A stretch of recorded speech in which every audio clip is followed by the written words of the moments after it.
Hi everyone, welcome back to day Vinayak. आज से हम लोग स्टार्ट कर रहे हैं इंटरव्यू क्वेश्चंस प्रिपरेशन सीरीज, जिसमें आज फर्स्ट वीडियो में हम लोग कवर करने वाले हैं उप कॉन्सेप्ट जावा की ऑब्जेक्ट ओरिएंटेड प्रोग्राम। इसके बाद हम लोग नेक्स्ट टॉपिक्स में जाएंगे, जैसे कि exception handling, string, multi threading, collections जैसे टॉपिक हम लोग कवर करते हुए चलेंगे।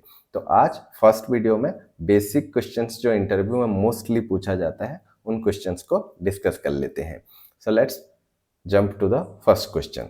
So first question is like, what is the difference between class and object in Java? This is the most asked question in the interview room. So the basic answer for this is like, a class and an object represent different aspect of object oriented programming. A class is blueprint of template that defines the structure and behavior of a objects, while an object is an instance of a class that exists in memory. Think of a class as a house plan. It's like a blueprint. An object as actual a house built from that plan. अभी अगर हम लोग इसके की differences की बात करें तो यहाँ पे हम लोग एक फिजिकल बॉडी को लॉजिकल रिप्रेजेंटेशन जो होता है वो होता है क्लास। मतलब जब भी हम लोग एक प्रोग्रामिंग लैंग्वेज में कुछ प्रोग्राम बनाते हैं, that is for like solving the real world problem. So real world problems क्या, कुछ भी बिजनेस को जब भी हम लोग इम्प्लीमेंट करते हैं एक एप्लीकेशन में, तो हम लोग एक फिजिकल एंटिटी को जब लॉजिकल एंटिटी में कन्वर्ट करते हैं तो उसको क्लास के हिसाब से हम लोग डिफाइन करते हैं। तो इसके अगर की डिफरेंसेस की बात करें तो मेमोरी एलोकेशंस की बात करें तो class load in method area, whereas object can create in heap memory. Creation statement की अगर बात करें तो class create once and object multiple object can be created for one class. So after creating a class, we can create multiple object from that class whenever we needed that particular object, and we can change the data of that particular object. Physical existence is like class logical template, object physical entity in memory. तो यहाँ पे अगर हम लोग ये programme को समझें तो यहाँ पे हमने एक सिंपली क्लास लिया है कार, जो कि रियल वर्ल्ड कार को रिप्रेजेंट कर रहा है लॉजिकली। यहाँ पे तो कार के अंदर हमने दो वेरिएबल जो प्रॉपर्टीज लिए हैं, that is like private string colour and private string model. तो दो वेरिएबल हो गए हमारे कॉलर और मॉडल। यहाँ पे हमने एक ऑलैक्स कंस्ट्रक्टर डिफाइन किया हुआ है और हमने दो मेथड यहाँ पे डिफाइन किया हुआ है। First method is like start and second method is like stop. वहाँ पे सिंपल एक एसओपीएलएन स्टेटमेंट है। अभी हम लोग चलते हैं मेन मेथड में, क्योंकि main method is the entry point of the all the Java applications. So यहाँ पे अगर आप देखें तो पब्लिक स्टडी वर्ड मेन के अंदर हमने दोनों ऑब्जेक्ट क्रिएट किए हैं सेम क्लास का। जो कार क्लास हमने ऑलरेडी बनाया है, उस कार क्लास को यूज करके हमने दो ऑब्जेक्ट यहाँ पे बनाया है, car 1 and car 2। So if you see like car 1 equal to new car, red and SUV, second one is like blue and sedan. So यहाँ पे हम लोग कंस्ट्रक्टर में वैल्यू पास कर दे रहे हैं, तो constructor is meant for value initialization, so object value initialization. तो यहाँ पे कंस्ट्रक्टर यूज करके हमने न्यू कीवर्ड यूज करके ऑब्जेक्ट क्रिएट कर लिया।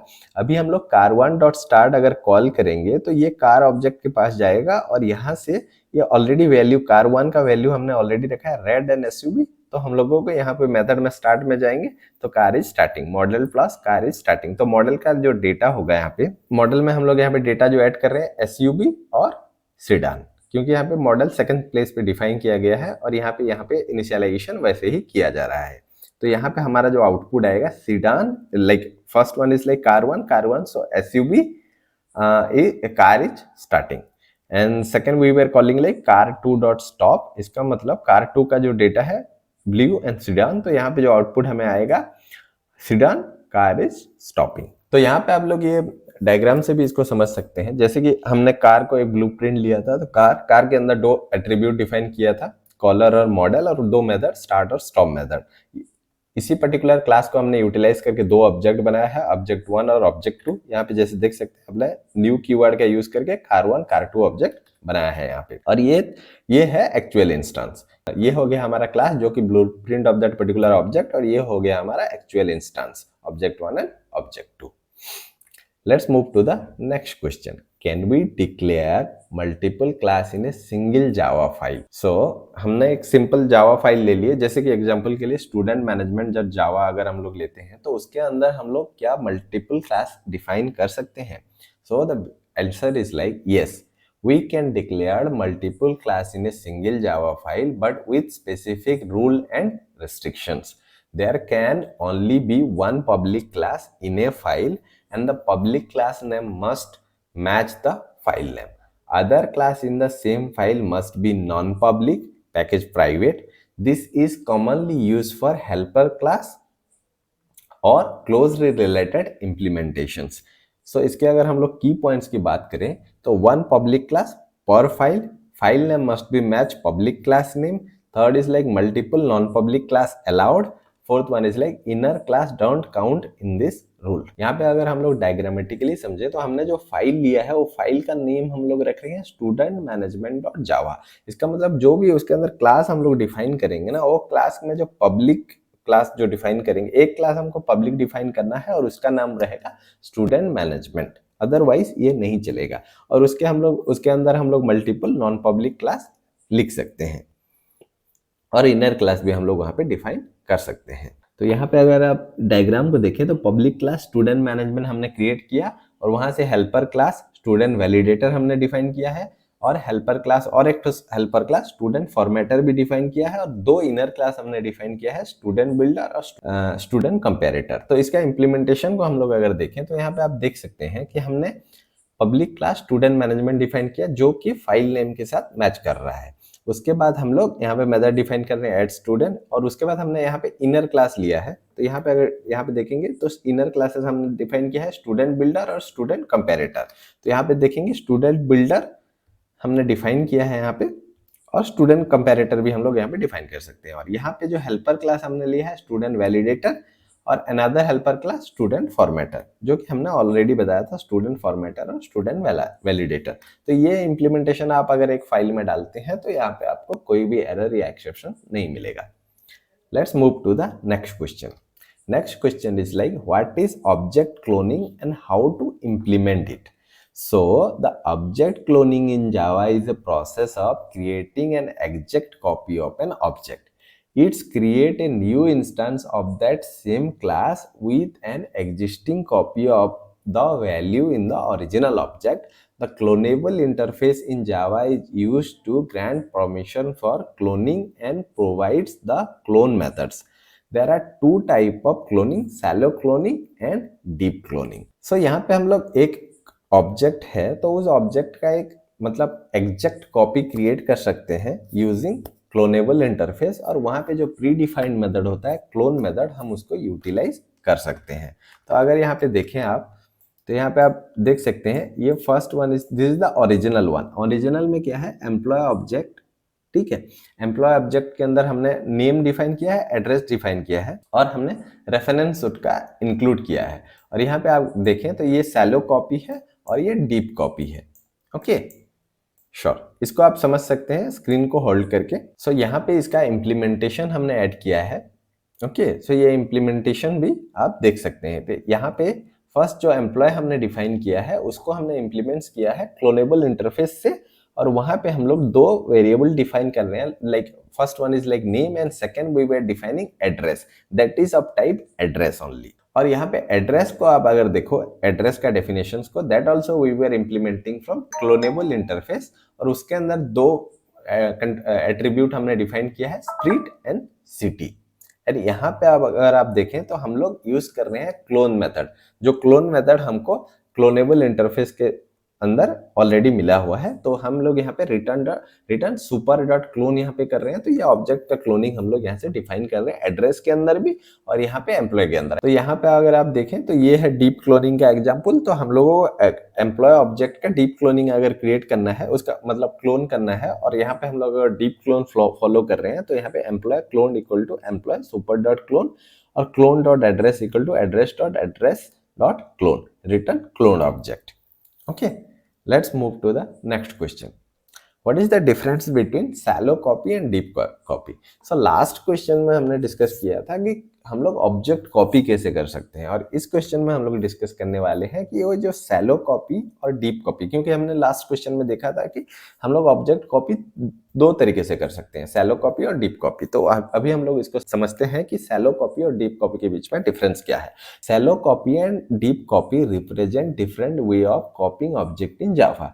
इन shallow copy a new object is created with copied references to the same nested object, while the deep copy creates a completely new object with new copies of all instance object. Think of shallow copy as copying a folder's shortcut versus deep copy as duplicating the entire folder structure with all its content. तो same जो definitions में हमने पढ़ा वो same चीजें यहाँ पे हमने डायग्राम में ऐड किया हुआ है. तो first one is like deep copy, second one is like shallow copy and third one is like original object. तो यहाँ पे इसका इम्प्लीमेंटेशन में हमने ऐड किया है. तो first one is like person implements clonable string name or address. Address is reference type.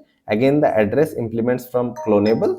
So there also we have two attributes, street and city, and here we were calling that a predefined method clone from the clonable interface, and we were doing that cloning operation, performing that cloning operations. और यहाँ person deep copy हम लोग यहाँ पे create कर रहे हैं. Let's move to the next question. Next question is like what is the difference between extend and implements. whenever we were using the inheritance concept, at that time we were mostly using this extend and implements keywords. So let's see the answer. The extend and implement keywords serve different purpose in Java inheritance. Extend is used for class inheritance. This particular extend we were using in between class to class, allowing a class to inherit properties method from the another class, while implements is used to implement interfaces, class to interface. So whenever we were implementing from an interface, from a class to an interface, at that time we were using that implements. Okay, a class can extend only one class, single inheritance, but implements multiple inheritance. So यहाँ पे अगर हम diagram में समझें तो implement का अगर आप लोग एक सिंपल एग्जांपल देखें तो यहाँ पे हमने रनेबल इंटरफेस, कंपेरेबल इंटरफेस और सीरियलाइजेबल इंटरफेस जो कि इंप्लीमेंट्स कर रहे हैं थ्रेड क्लास से. ठीक है. सो ये जो यहाँ पे हमने एक class can extend only one class whether but it can implements multiple interfaces. और यहाँ पे हम लोग सिंपल एक्सटेंड का अगर एग्जांपल देखें तो it's like animal class, dog class, cat class. Cat is extending from animal class and dog is also extending from the animal classes. So यहाँ पे अगर inheritance की type की बात करें तो extend class inheritance, whereas implements interface implementation. Multiple inheritance की बात करें तो extends only one class, whereas implement can implement multiple interfaces. Method implementation, if we talk about the method implementation, then method can have body in extend, for in implementation must implements all interface method. Access parents की अगर हम लोग बात करें तो extends can access parents protected public members, while implements can have only access to the constants and abstract methods. Let's move to the next question. Next question is like, why is multiple inheritance not supported in Java? This is the most asked interview questions nowadays. So the Java does not support multiple inheritance through class to avoid diamond problem and reduce complexity. The diamond problems occur when a class inherits from two classes that have the same method, creating ambiguity about which version of the method to use. Instead, Java provides multiple inheritance through interfaces, which is a cleaner and less ambiguous approach. For example, if a class could extend both dog class and cat class, and both had a method called make sound, the child class would not know which version to inherit, leading the ambiguity. Next question is like, explain method overriding with rules and example. So the answer is like, method overriding is an important feature of inheritance where a child class provides a specific implementation of a method that's already defined in its parent class. It's crucial for achieving runtime polymorphism. The overridden method in the child class must have same name, return type, or its covariant and parameter list as the parent class method. तो यहाँ पे अगर implementation को समझे तो यहाँ पे एक पेरेंट क्लास लिया गया है एनिमल, उसके अंदर हम लोग मेक साउंड को डिफाइन कर रहे हैं, मेक साउंड मेथड डिफाइन कर रहे हैं, और यहाँ पे चाइल्ड क्लास इंप्लीमेंट कर रहे हैं हम लोग, उसको एक्सटेंड कर रहे हैं उसको हम लोग एनिमल से. एनिमल हमारा पेरेंट हो गया, डॉग हमारा चाइल्ड हो गया, और उसके अंदर हम लोग ओवरराइड कर रहे हैं मेक साउंड को, मेक साउंड मेथड को हम लोग यहाँ पे ओवरराइड कर रहे हैं. सेकेंड इज लाइक, सेकेंड हमने डिफाइन किया है प्रोटेक्ट, लाइक यहाँ पे हम लोग प्रोटेक्टेड डॉग गेट टाइप, यहाँ पे गेट टाइप है एनिमल का गेट टाइप है, तो यहाँ पे हम लोग कोवेरिएंट रिटर्न टाइप हमने यहाँ पे ऐड किया हुआ है। यूजेस एग्जांपल ये है हमारा मेन मेथड के अंदर हम लोग एक ऑब्जेक्ट क्रिएट कर रहे हैं animal equal to new dog, run time polymorphism animal dot mock sound output dog. So यहाँ पे हमने रन टाइम पॉलीमॉर्फिज्म अचीव किया क्योंकि हम लोग पेरेंट के रेफरेंस से एक चाइल्ड क्लास का ऑब्जेक्ट क्रिएट कर रहे हैं, ठीक है। तो यहाँ पे रन टाइम पॉलीमॉर्फिज्म हम लोग अचीव कर रहे हैं। सो अगर हम लोग इसका इम्प्लीमेंटेशन समझे तो यहाँ पे पेरेंट है हमारा एनिमल क्लास, ओके। तो इसके अंदर जो मेथड है हमारा मेक साउंड, इसका जो रिटर्न टाइप है वॉइड है, एक्सेस है public, okay.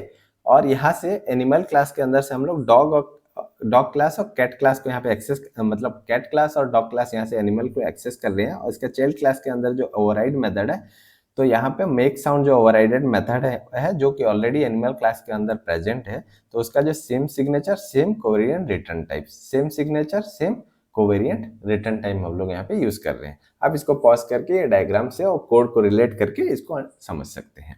Let's move to the next question. Next question is like what is super keyword and when do we use it? The super keyword in Java is reference variable used to refer to the parent class object. It is used to call parent class method, access parent class field, and invoke parent class constructor. The super keyword is particularly useful when you want to differentiate between parent and child class member with the same name, ensuring proper access to parent class functionality. तो इसकी implementation अगर हम लोग समझे तो यहाँ पे एक parent class लिया गया है एनिमल, उसके अंदर एक attribute डिफाइन किए हम लोग protected string name equal to animal, और यहाँ पे एक कंस्ट्रक्टर डिफाइन किया गया है एनिमल, और उसके बाद मेक साउंड हमने डिफाइन किया, वहाँ पे एक एसओपीएलएन स्टेटमेंट डिफाइन किया गया है। उसके बाद हम लोग चाइल्ड क्लास की बात करें तो चाइल्ड क्लास हमने क्रिएट किया डॉग, एक्शन किए उसको एनिमल से, और यहाँ पे private string name same variable name as parent, हम लोग यहाँ पे नेम डिफाइन किए हैं। उसके बाद कंस्ट्रक्टर ले लिए और यहाँ पे कॉल करें कॉल पेरेंट कंस्ट्रक्टर, तो यहाँ पे हम लोग पेरेंट कंस्ट्रक्टर को कॉल कर रहे हैं।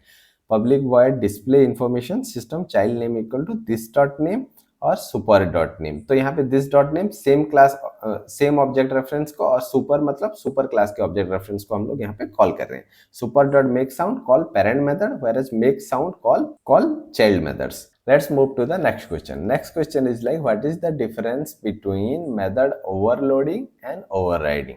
So method overloading and overriding are two fundamental concepts in Java that enable polymorphism, but they work differently. Overloading occur in the same class with multiple methods having the same name but different parameters, compile time polymorphism, while overriding occurs in the child class that provide a specific implementation of method defined in the parent class, that is called runtime polymorphism. So here are the key difference is like aspect scope के अगर हम लोग बात करें तो overloading में same class, overriding में parent child classes, parameter must be different in overloading, overriding must be same, return type can be different in overloading, in overriding must be same and covariant. SS modifier can be different in overloading and for overriding cannot be more restrictive. Building for overloading compile time, overriding runtime. Okay, common use cases is like constructor with different parameters, method with different parameter type, utility method with varying input. Overriding is like customize inherited behavior, implementing abstract method, providing specific implementation. Let's move to the next question. Next question is like what is the runtime polymorphism? How is this achieved? So runtime polymorphism, also known as dynamic method dispatch, is a process in which a method called to an overridden method is resolved at runtime rather than compile time. It's achieved through method overriding and inheritance, where a parent class reference variable can be used to hold a child class object. The decision about which method implementation to call happen during program execution, make it dynamic. तो अगर हम लोग इसकी implementation को समझे, run time execution में क्या होता है कि मेथड कॉल जब भी होगा तो यहाँ पे डिसीजन चाइल्ड 1 मेथड फर्स्ट होगा, फिर चाइल्ड 2 मेथड में वो डिफाइन ढूंढेगा, फिर चाइल्ड 3 मेथड में चेक ऑब्जेक्ट है। तो यहाँ पे first one is like check object in the child 1 method, then it will check object type in the child 2 method, and then after it will check out for the child 3 method. Okay, but in compile time parent class reference variable point to child class object. इसका implementation यहाँ पे आप देख सकते हैं, तो आप pause करके इम्प्लीमेंटेशन को डायग्राम के साथ इजीली कंपेयर करके उसको देख सकते हैं. Let's move to the next question. Next question is like, can we override starting method and why? Actually, the answer is like no. Starting method can't be overridden in Java. While you can declare a method with the same signature in the child class, it's known as method hiding, not overriding. This is because starting method belong to the class rather than any specific instance, and they are resolved at compile time based on the reference type rather than runtime based on the object type. So the key concepts are like why starting method can't be overridden. So these are the reasons, like belong to class not instance, resolve at compile time, no runtime polymorphism, no this keyword available. And common mistake is like using @override annotation with starting method, expecting runtime polymorphism with static method, confusing hiding with overriding. तो यहाँ पे अगर इसको हम लोग diagrammatically समझे तो instant method overriding parent class to child class and instance methods to instant method resolved at runtime, whereas static method hiding is like parent class static method, child class static method resolved at compile time. So this is the implementation for the same. So you can compare this with this particular diagram. Okay, let's move to the next question. What is covariant return type? Covariant return type is a ability of a method in a child class to return a more specific type subclass than the method in its parent class. Introduced in Java 5, it's allow overridden method to return different type as long as they are subclass of the parent method return type. This provide more type specific return value while maintaining the type safety. So this is the implementation and these are the benefits. We were getting benefits like type safety, better method specialization, reduced type casting, more intuitive API design. Rules are like return type must be subtype, method parameter must match exactly, SS modifier can't be more restrictive. Okay, common use cases are like factory methods, builder pattern, clone method and fluent interface. So this is the child and this is the parent. So it's done. Next video में हम लोग again 15 to 20 question discuss करेंगे. Thank you for watching the video.